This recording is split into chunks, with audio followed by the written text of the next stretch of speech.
What's up, everybody, and welcome to the December 1st, 2023 episode of a container called Why Am I Like This? In the Broom. This is the Broom Radio. And as a reminder, I would say the container of Why Am I Like This is one where I open up a safe space for channeling responses to questions that have been posed to me previously or in the container itself. And these responses, I'll say, according to my gnosis, come from my perspective, the perspective of my earthly vessel, of the perspective of a cosmic vessel that is known in current time as Nubu the Elder, or Red Star Green Cloud, or the heart complex of Sirius or Sekhmet. If you think that sounds crazy, then you should have heard some of the stuff I heard tonight. But my guarantee for this container is that no contexts will be enmeshed and contexts will be disenmeshed, or in the language of New Age spirituality, I'll say karma will be released and no karma will be unduly accumulated. And also part of this guarantee is that if you disagree with the way I've conducted myself in this container, or if you have any concerns about anything that happens in this container, then I'll hold space for receiving your feedback. And if it feels aligned for me, I will make refinements in a container of equally public scope to the one in which this container is being released. It says December 1st already, and like my heart leapt a little bit because I was like, oh no, like did I get the date wrong again? Because that's been happening. I've been like traveling. I'm in Perth, Australia, and we're GMT +8, I believe. And then, a lot of the people who listen to my bullshit are in GMT -5. So often we're communicating across a date boundary. And then also, yeah, it does seem as if we got to December 1st really quickly. Julie's like, I had to look at the calendar like, what? I was also thinking that, like, how is it Friday already? It's my born day again. What? But yeah, that's what's happening. There are some questions I felt like I might answer today, and I might still answer them, but I opened the container before I invited Craig to start recording. Thank you for the happy born day wishes. I invited Craig in after I posed the question of, do you want to pose any questions to me? And do you want to pose the question on audio, Julie? Or do you want me to just say it? You might be taking care of kids. Yeah, go for it. What's the question? Dear listeners. So my question is, how has y'all's dream worlds been the past week? Crazy. How about you?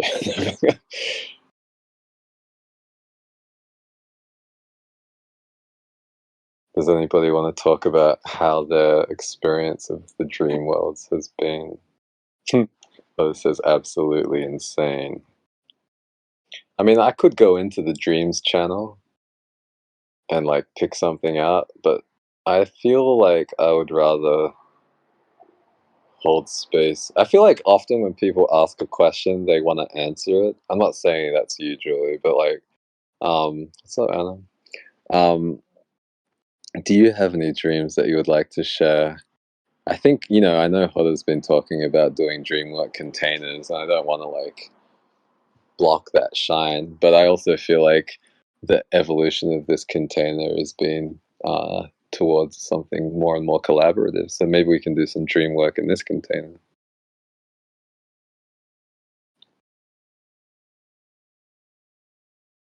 I mean, do you want to talk? Does anybody want to offer a dream? for exegesis. That's a word that I find really difficult to pronounce properly, but we used it in the context of one of the containers, which is an introduction to the opening of the Sharia way. And I think I remember it correctly, and I'm sort of just saying it over and over again to make sure I can continue pronouncing it properly, so that I'm ready for that day where I have to say it in front of some old crusty who's like academically renowned, and I don't say it the wrong way. Practice makes practice. Nobody has any dreams they want to share? Julie, do you have a dream you want to share?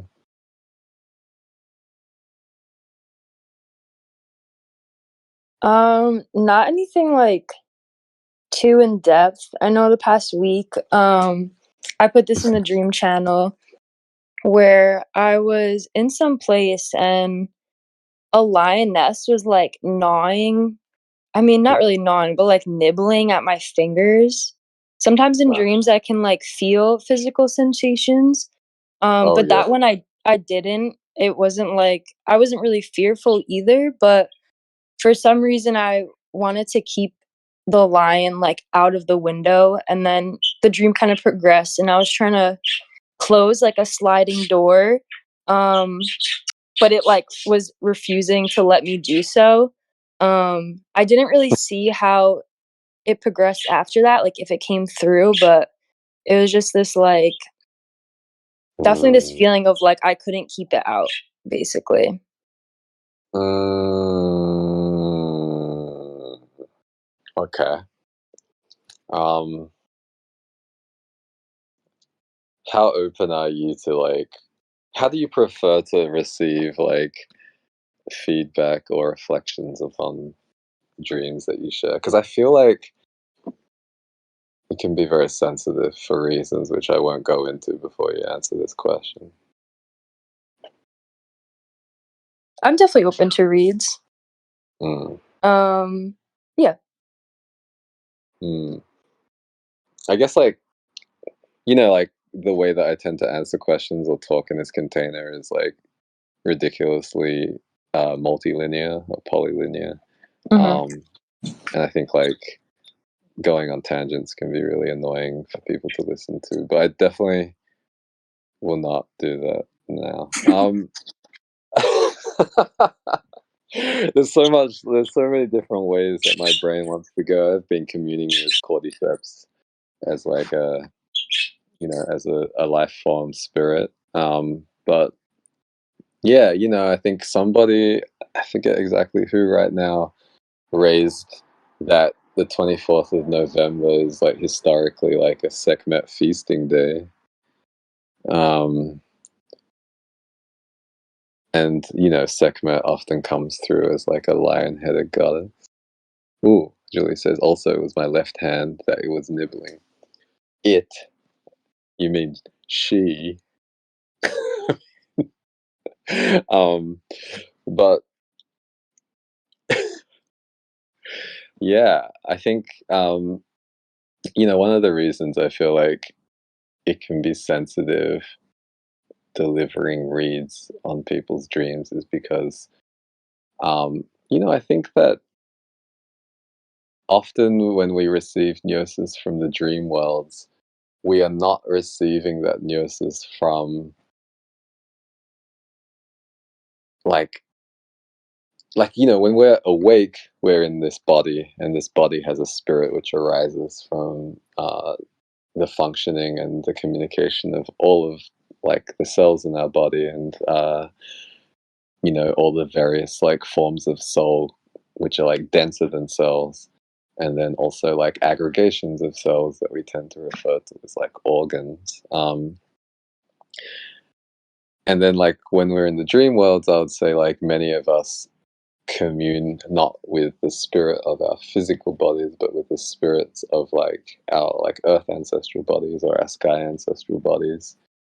um and so I would say often like if we receive reads on what we experience in those states of like altered consciousness or consciousness which does not coincide one to one with the consciousness of our physical bodies, it can like cause resonance, and then resonance can lead to dysregulation, which can lead to triggering, or like dysregulation above a certain threshold.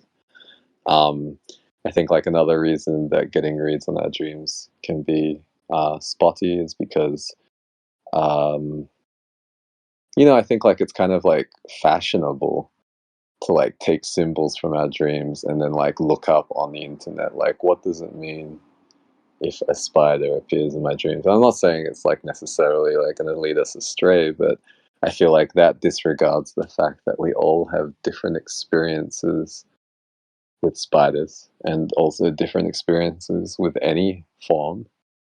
And I would say that the gnoses that or like the messages that are being given to us,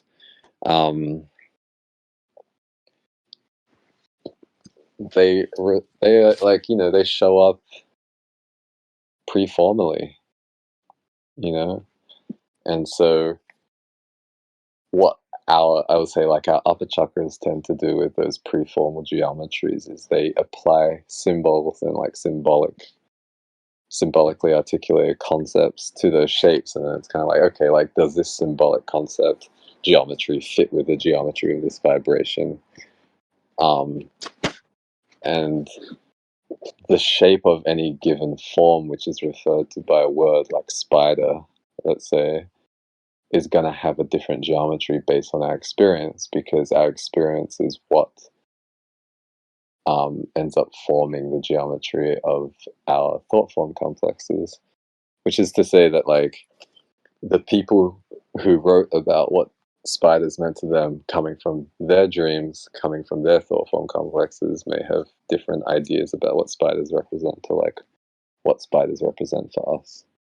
And then yeah, I'd say like as per usual, often when people deliver reads on our energy or on our dreams, like they're kind of projecting their own thought form complexes upon the energies we receive in our dreams. And those projections can often be inaccurate. And I'd say for people who are sensitive enough, the dissonance between like the energy that we receive in our dreams and the energy of the thought form complexes, and even like the energy of the thought form complexes which tend to push through as these thought form complexes, or the energy of the unresolved parts that is attached to by these thought form complexes, can also cause resonance, which leads to dysregulation, which leads to triggering or dysregulation above a certain threshold. Which is why, I was asking about how Julie would like to receive reads on her dream. So I went on a tangent, and Julie says, I was wondering if that was Sekhmet. And then in a container earlier this week, when Tefnut came up, I was leaning more towards her. They are related, though. Oh god, there's so much to talk about. And I'm going to read from the first paragraph of Wikipedia. Tefnut is a deity of moisture, moist air, kind of the same thing, dew, and rain in ancient Egyptian religion. She is the sister and consort of the air god Shu and the mother of Geb and Nut. She comes through as a lion-headed goddess, also has a disc of Ra. Instead of just one Kundalini cobra coming out of the disc of Ra, there are two. I would say that based on like the description in Wikipedia, based on my gnosis, like you could say, I think it's very difficult to decode pantheons, and I think we've been talking about this recently in a bunch of different containers. Like the first one I remember is the Remembering Sharia container, where we read an epic poem, sometimes referred to as the Descent of Inanna or the Rise of Erishkigal. I don't know, maybe I'm making things up. But also just today, my time, or yesterday, New York time, we held a book club session on the mysticism of sound and music by Hazrat Inayat Khan. And yeah, like the discussion that I want to gesture towards, which came up in both of those containers, is how, again, like if we're looking at historical records of gnosis, I feel like at some level we're looking at what comes out of the process of trying to fit thought form complexes, which are informed by experience, to preformal vibrational geometries which enter our body in some way, sometimes in a way which I would say honors the integrity of our vessel and sometimes not. But going back to what I was saying about the Egyptian pantheon, it's like, we're talking about, like, at most recent, I want to say, like, generously, like, 2,500 years ago. And the geometries that people were receiving vibrationally then were being matched to symbolically articulated concepts, which came from a much smaller set than, pun intended, than the set of symbolically articulated concepts that we have access to today. So then, more specifically, I would say when we talk about, like, let's say Tefnut, and we're talking about Tefnut as a deity of moisture, moist air, dew, and rain, the sister and consort of the air god Shu. It's like, were the Egyptian gods, or, let's say even like the Semitic gods, or, gods which came from like pre-dynastic cultures, were they incestuous? Like, is it just like, do we descend from Targaryens? No, I would say that, like, at that time, they were using the language of families to suggest, in this case, I would say that Tefnut, as a goddess or deity of moisture, was on the same level of the hierarchy as the air god Shu. They weren't. They didn't necessarily come from a mother and a father. I wouldn't say they even necessarily represented literal H2O and, like whatever concoction of air you might be breathing now, or whatever concoction of air they might have been breathing when these gods were first named. And I don't think that they were like literally fucking. They're probably like mingling. I think if you have any like chemical background whatsoever, you probably know that moist air and air are not necessarily opposites. So, how can Tefnut be the sister of the air god when she also contains air? Doesn't really make sense, right? But I think, like, hopefully y'all can appreciate a sense or a perspective which sees that these two gods were basically named as different polarities on the same hierarchy, one male, one female, and that, perhaps in this time, water and air were seen to be completely separate. They didn't understand that, water can undergo state changes, and that they basically represented like yin and yang, or black and white, or high and low. And then, yeah, to say that Tefnut is the mother of Geb and Nut.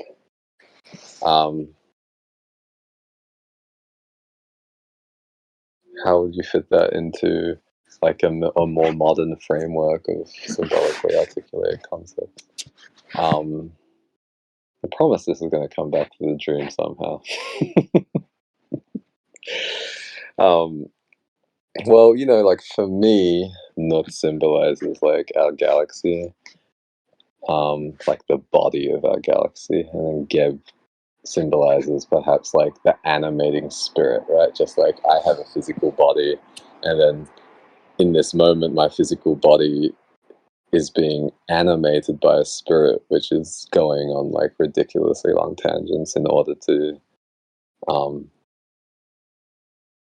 somehow provide a sanitary read of a dream that was offered by Julie to the container. Yeah. So, to me, like Geb and Nut kind of represent that mind, body, or like spiritual, physical relationship.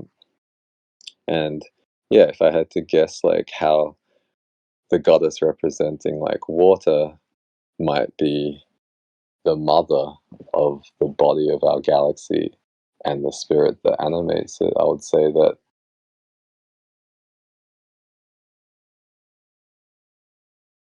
you could possibly imagine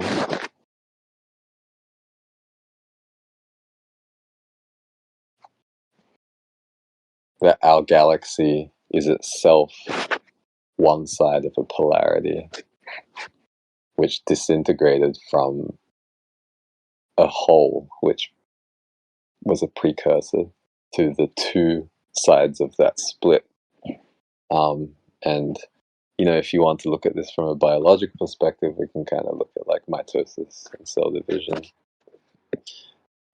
So if we don't take Tefnut literally as like the spirit of water, and we just say that like that was a cell, which is itself one side of a polarity, and then we say that that cell, which kind of represented the watery, or you could say the yin side of a polarity, split into another yin and yang. So then you could say that Geb was the yang of yin, and Nut was the yin of yin. Then I think that what I'm articulating now is compatible both with like the family relation structure that is put forward by the first paragraph of this Wikipedia article. And then I'd say it's also perhaps compatible with like a general biological understanding of how life forms grow. And then I would say it's probably also compatible with like a hypothetical model of how the universe differentiates across different density levels. And what it means when, say, like galaxies like Nut or the Milky Way and Ma'at or Andromeda begin to converge again within a cycle that kind of starts, let's say, with splitting or differentiation and then ends with reunification.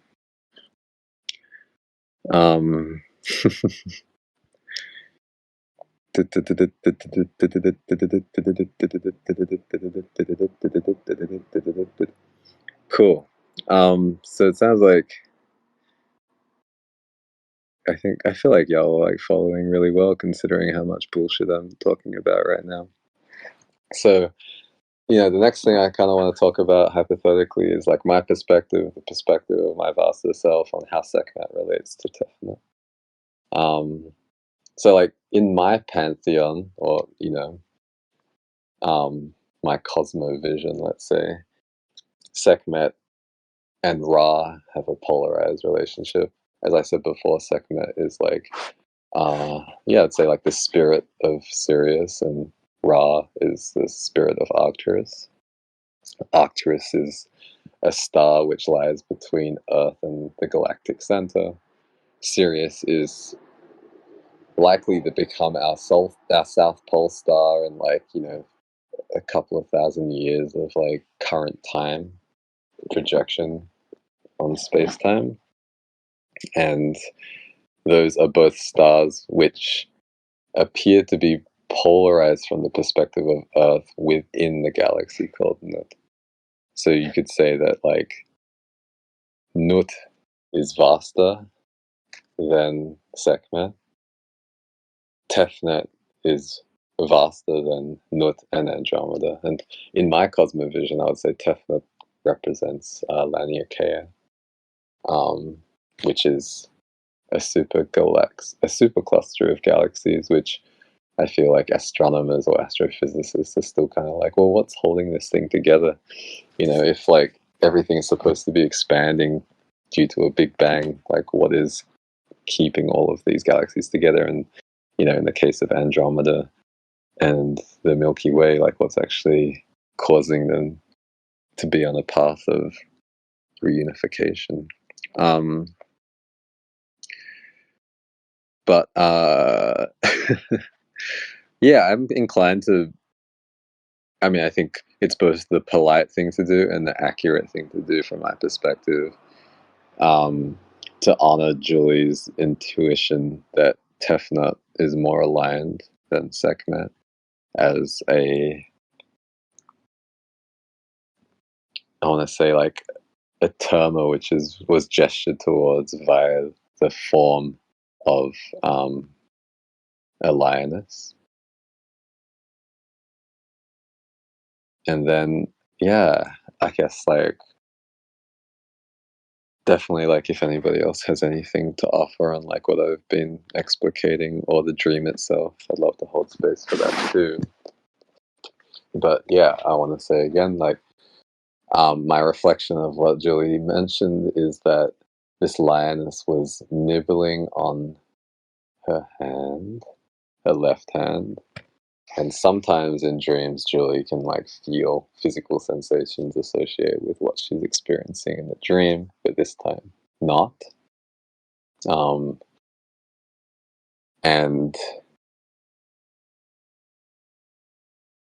this lion was coming through the window, and there was a sliding door which could have kept it out. But I feel like Julie said she felt unable to, or not called to, like, close the sliding door. Please disagree. Lioness. Yeah, I don't know, like, I don't know if, like, sexual gender really applies at these levels of density, to be honest, but sure. um, I'm laughing because I also said she instead of it when Julie called the lioness it. But yeah, I like to refer to Sekhmet and Tefnut and basically, like, the physical bodies, let's say, of these terma as feminine, because I feel like in current time we live in a patriarchy which mostly denigrates or oppresses the feminine, so it's kind of just like a correction in some way. But yeah, I guess, like, in my dreams, when I feel like there are physical sensations which correlate with the things I'm seeing, I would say most of the time my physical body is experiencing, like, not obviously, like, for the most part, not what I'm seeing in the dream, but the spirit of my physical body is using my nervous system to communicate things which are often, like, painful, but sometimes in really fun dreams, kind of pleasurable, let's be honest, that are supposed to, like, communicate certain messages to me.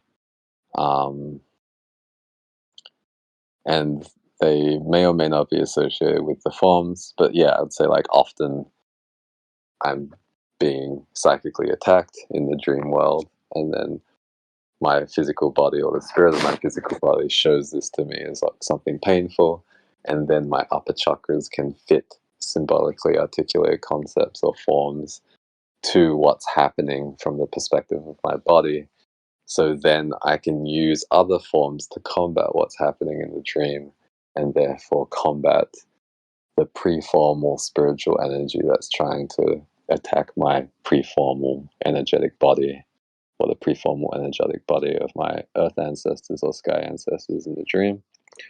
But yeah, I would say in this dream, oh, Julie says I was trying to keep her out, but she wouldn't let me. Skull face. Um, yeah, I would say in this case, like, the fact that it didn't hurt,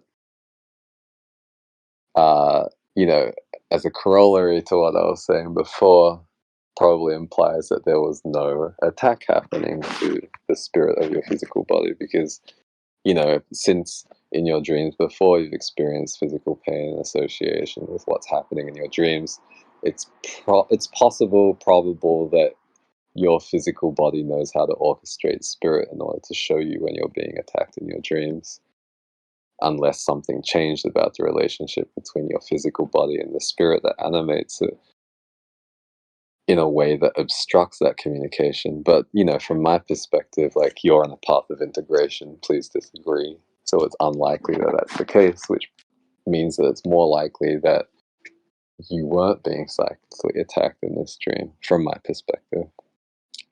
Julie says, dare I say, it felt like a piece of an initiation. That aligns for me. I'm really not telling you anything you don't know already, necessarily. It seems. I feel like your reads are really clear. But yeah, I guess, like, I'm kind of curious if anything comes up for you and you think about, like, if nibbling isn't a psychic attack or isn't representative of a psychic attack, what might it be representative of for you, Julie, or for anybody else in the container? If Julie gives anybody else in this container to talk about her dream.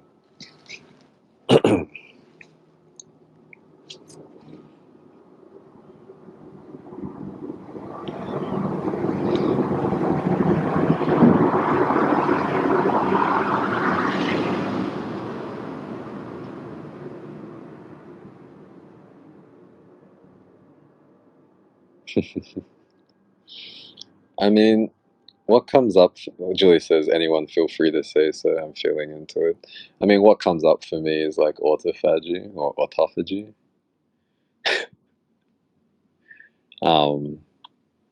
So, like the process by which our body gets rid of like stale cellular material in order to like free up resources for the creation of new cellular material. And I feel like, yeah, I'm talking about a metaphysical autophagy. So, you know, I would say, yeah, like if there are geometries of spiritual energy in your body that are ready to be released so that your awareness can be given to, let's say, like more generative or more integrative geometries of spiritual energy, then it would make sense for your body to get rid of those things. Um, and then I kind of think about like the symbolism of the left hand from my perspective, the perspective of my lineages. The hands are the messengers of the heart, and sidedness differs by body. I want to say that like most XX bodies, like the left side's going to be yang emanating, which for me, again, as I've said previously, is like the energy that we emanate in order to like set contexts, like change the way that people see shared reality. Mm. Mm-hmm. And yeah, Julie says, I didn't feel like she was eating my fingers per se or taking them away, but using nibbling to nudge me gently. So it's like maybe like stimulating awareness in that part of your hand or in that part of your body, would you say?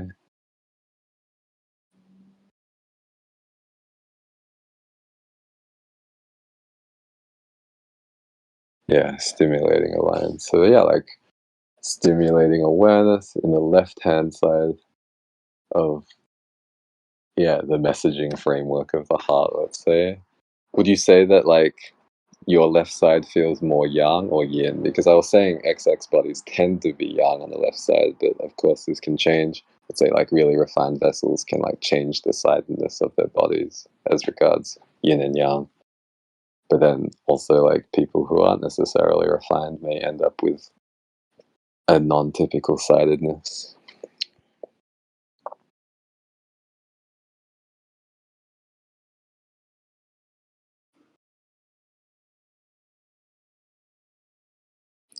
Hoda asked, did her presence feel familiar? Julie said, I don't know how so, but I want to say yes, because it didn't feel unfamiliar.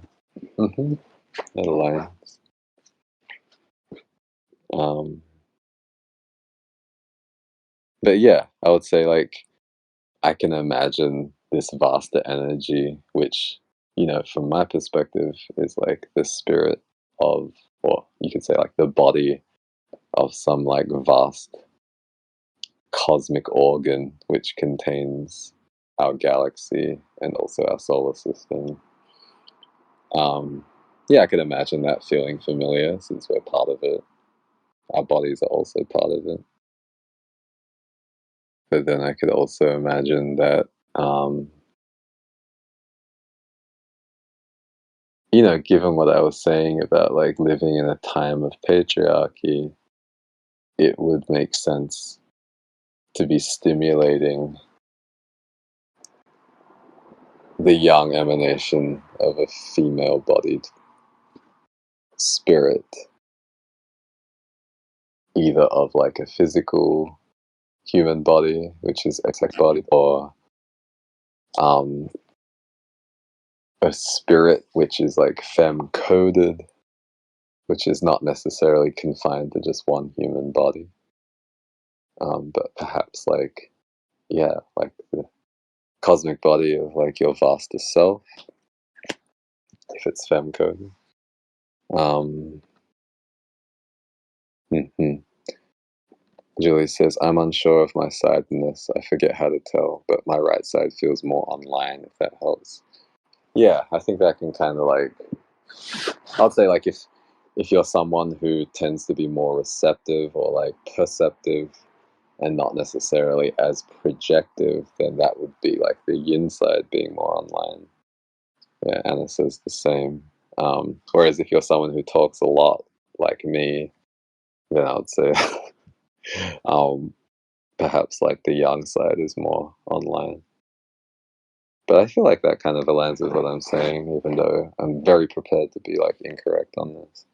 But yeah, I guess like to summarize, does it make sense what I'm saying about like this like cosmic body sort of communicating energies which stimulate like more projectivity?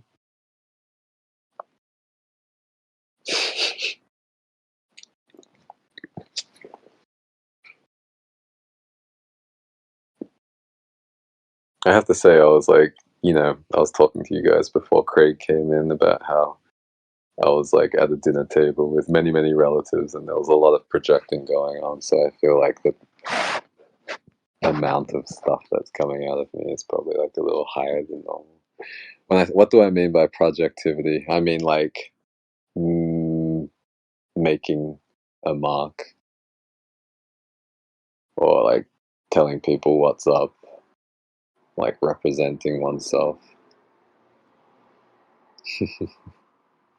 The funny thing about this is like there's a way in which like I can interpret this dream, and then I can say these things about like making more of a mark or projecting more of your quote subjectivity unquote into shared containers, and then that can actually stimulate your projectivity. I mean, there's also a way in which, especially since I'm talking so much, I might end up repressing your projectivity.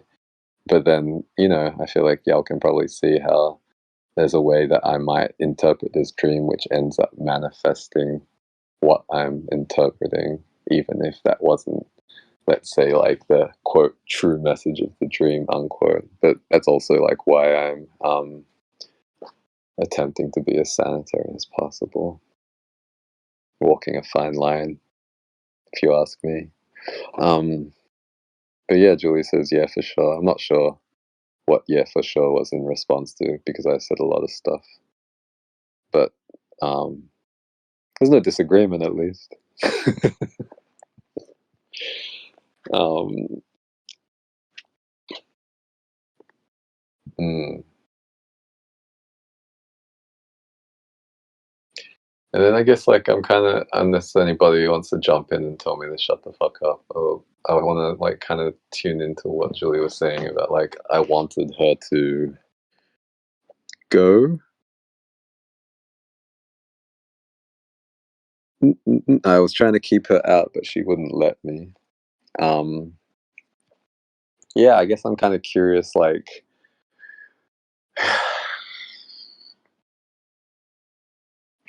Who is the I in that sentence, would you say?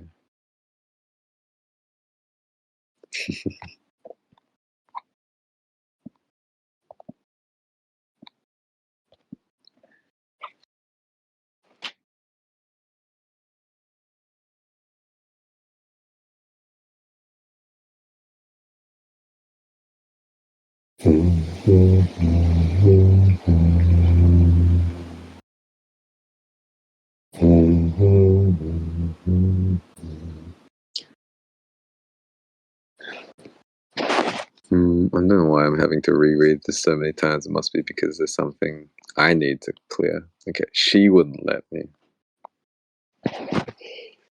I guess like I'm kind of called to ask, like, do you feel like there are parts of you that wouldn't want your projectivity to be stimulated? Like, I would say in like current time vernacular American English, do you feel like there are parts of you that want to keep playing small?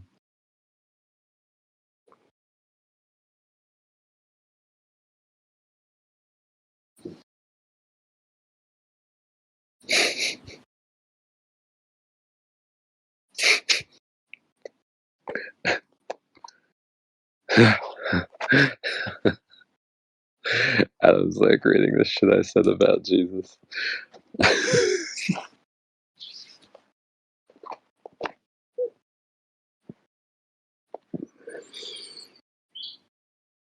Yeah, that makes sense. I mean, I feel like in some ways, it makes sense to have parts which think everything, like anything and everything, because in current time, particularly, we're just like so bombarded by different projections of different bodies. And some of those projections are like, you should be like, well, certainly like when we're children, a lot of those projections are like, you need to be a good person, and being a good person means staying quiet when the adults are talking, being out of the way when the adults are preparing food, um, or just like shut the fuck up. Um, and then like we're also being bombarded projections like we're also being bombarded by projections about like how we should look, or we infer and project based on how people are treated based on how they look, which I'd say like in a current time patriarchal model often leads us to project that life will be more convenient for us if we are femme-bodied and we are demure, or we tend to like give up space to male-bodied people. Um, yeah, I mean, I think it feels good. I feel it feels aligned when I read that you're saying that it feels ancestral in some sense. RE parts of me wanting to stay small. Of course, like, yeah, I think, patriarchy has been sort of the paradigm of relations between sexual genders in humanity for like a very long time. Um, Julie says, makes so much sense for my matrilineal side. What is triggered in a generative way? Okay. Uh, I'll repeat my guarantee about contexts being disenmeshed and not enmeshed. Um, but yeah, I think like it makes sense for us to have parts that tell us those things, like give us those right reasons for staying small. It also makes sense for parts to tell us that we should like take up a lot of space, like like Sheryl Sandberg, like the lean in thing. Um, there's also parts of us that tell us how you know like we need to like make a lot of noise in order to be heard. But yeah, I don't think like those are the parts which are necessarily in resistance to stimulating projectivity. And tuning into something / dismembering something in my own field.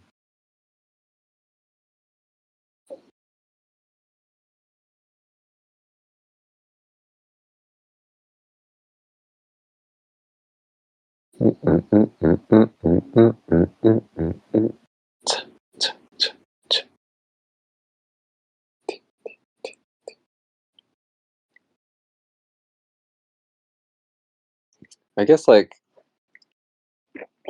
I guess, you know, like to answer your original question, Julie, like how's our dream worlds been feeling?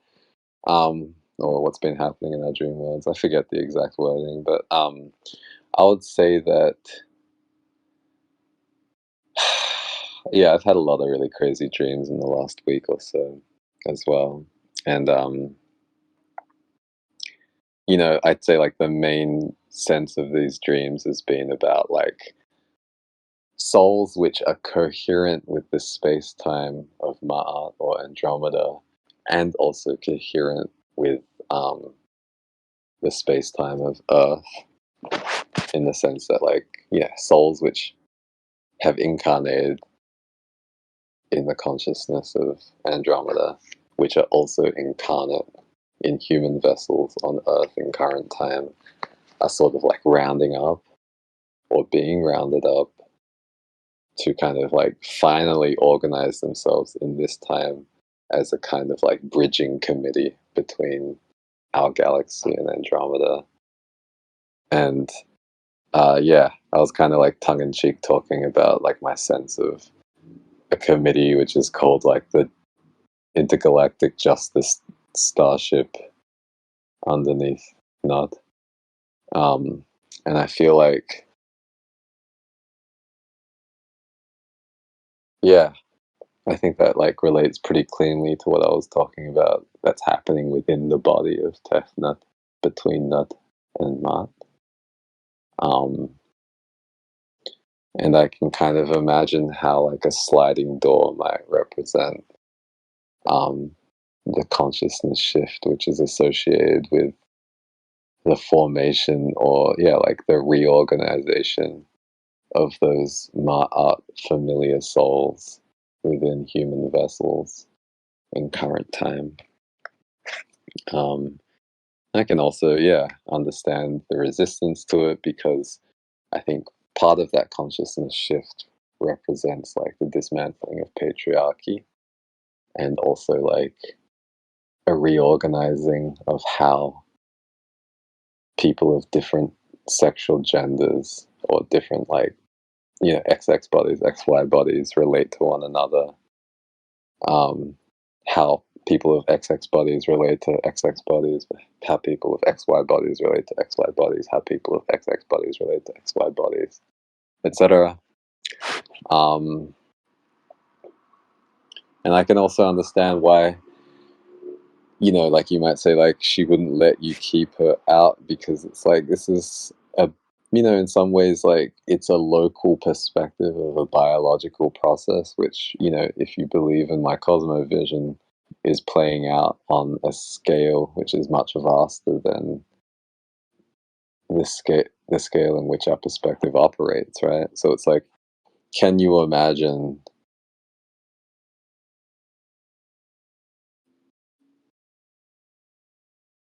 like one tiny little cell, not even a tiny little cell, but like an organelle, I guess is the word maybe, of a cell in your body resisting the process of autophagy, or even like deciding not to receive a message from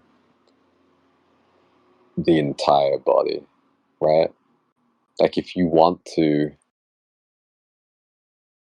look at your foot, like what resistance does like a particle of your skin cell in your toe have when it comes to like the intention of your overall body to like look at your foot? I'd say like probably not a whole lot of resistance. I could say like there's a possibility that like vast swaths of your body might present some resistance to your intention to look at your foot, but definitely not like a particle of skin cell. Um, and so yeah, like if there was any inkling of the thought that like as a powerful spiritual person you should be able to keep out this lioness even if it wants to like nibble on your hand to stimulate your projectivity, um, that you should be able to do that, and that you might feel less powerful because you couldn't keep this lioness out. I would say that I don't think many people are going to be able to keep this lioness out, or I don't think many individual humans or their spirits are going to present much resistance to the harmonization that's happening between the Milky Way and Andromeda right now. Yeah, that's what, yeah. Organelles are within cells usually. That's what I was hoping to illustrate with regard to Earth and its relationship to our solar system. Let alone as like a human on Earth. There's just like not much resistance, right, that you can apply to the whole body. Adam asks, what elements do you feel are being harmonized between Earth/Milky Way and Andromeda? I mean, I think at our level, like patriarchy, I think like the idea of property, aka like the idea that any one human vessel should be able to tell Earth itself which aspects of itself are allowed to occupy itself, right? So like if Earth is like communicating with, let's say, like a person who is indigenized or re-indigenized, and therefore like an extension of the Earth itself, if Earth itself is trying to tell that person that that person should be here and take a dump because that would like deposit some genetic material on Earth in a way and in a place which would stimulate the generativeness of Earth itself, and that happens to be on a piece of land which is owned by a person according to a document which is like in a computer system, I feel like either like the resistance from that property owner or the ability for that property owner to enforce their property rights in order to prevent that from happening, like that's probably going to be harmonized pretty soon. Yeah, patriarchy, property. I think sun god worship in exclusivity versus like say worshipping mountains and rivers or like our family members or our friends is being harmonized. Um,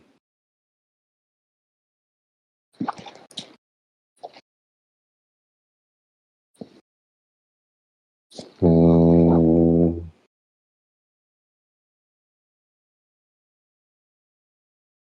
I mean, I feel like you get the idea. I think there's like a lot of things downstream of that. And yeah, this could all be bullshit, but it's like nice bullshit, right? Like I would like all that stuff to happen, just to be like fully. Like I can't say that like I could like logically explain that this is all definitely going to happen to anybody, but maybe I'm just interpreting like a collective dream right now in a way which may cause it to manifest.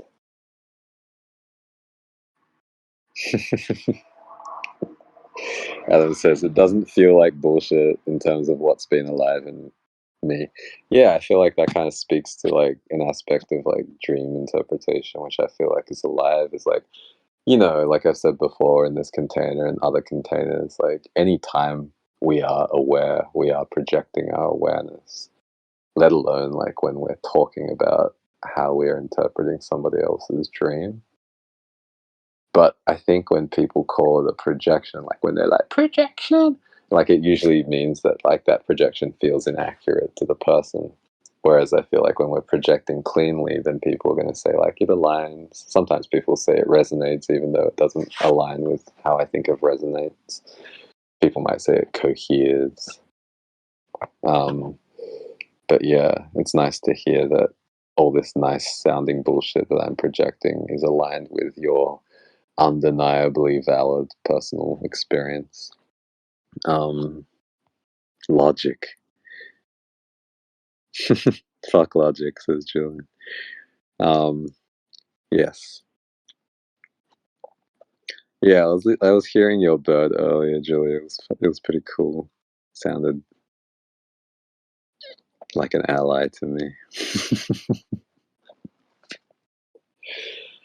Yeah, we like harmonizing logic. I mean, I think like, you know, I want to like give a shade to Adam's archetypal hour container, which is like, I don't know if we talked about this, but I'm pretty sure it's longer than an hour. but I'm glad it is. But yeah, one of the things that we were talking about is, hmm,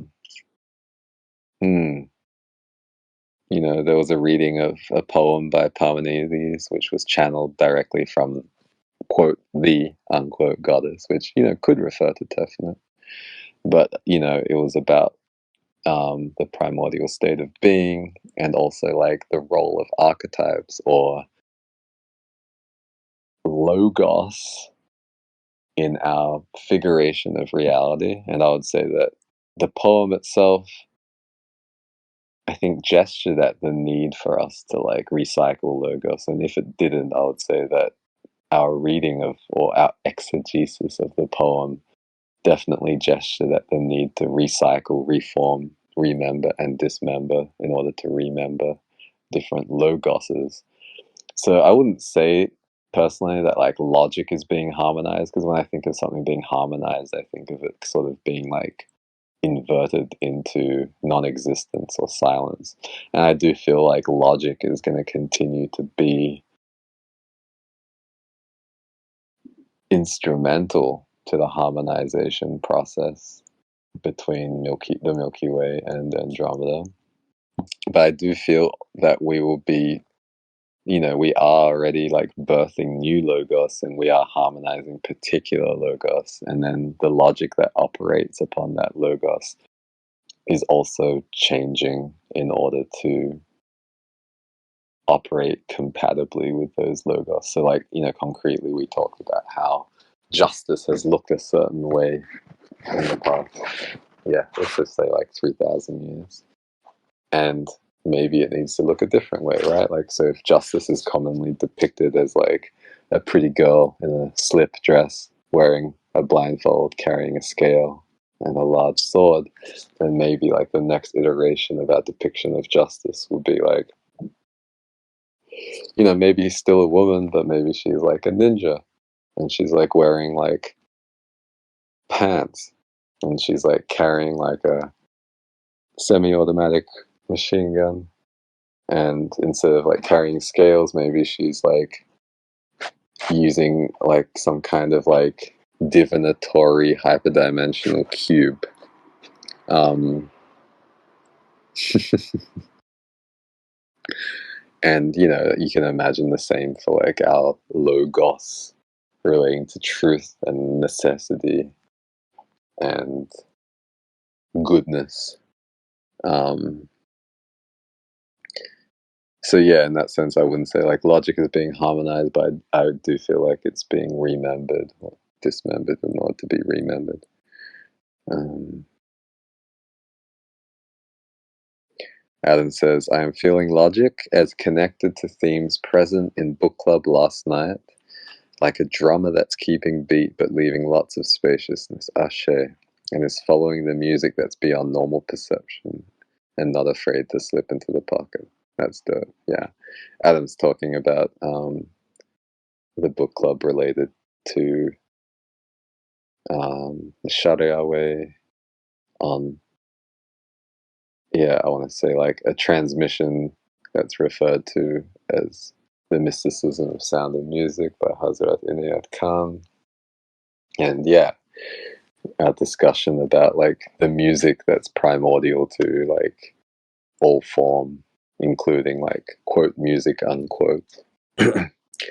And yeah, it was a really juicy discussion from my perspective, clearly from the fact that it's like coming up even in this container. Shout out to Hoda for holding what was a massive container and the other weavers of the Sharia way. Um, but yeah, like a drummer that's keeping beat in the process of harmonization between the Milky Way and Andromeda. Love to leave space for any of y'all to chime in and follow the music that's beyond normal perception, whether in text or in audio. Please do not be afraid to slip into the pocket.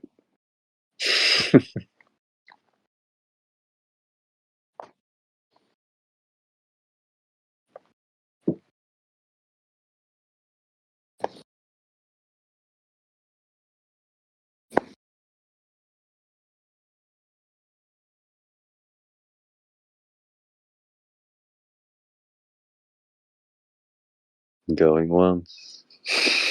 Going twice. I'm gonna tell Craig to leave. Adam's typing, so I'll tell Craig to chill.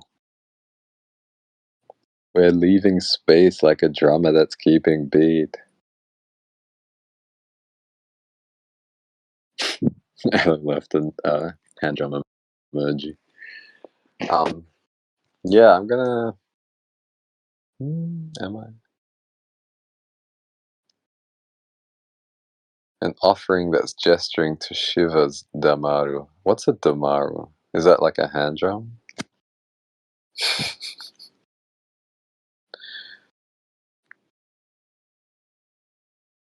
that how I'm supposed to pronounce it?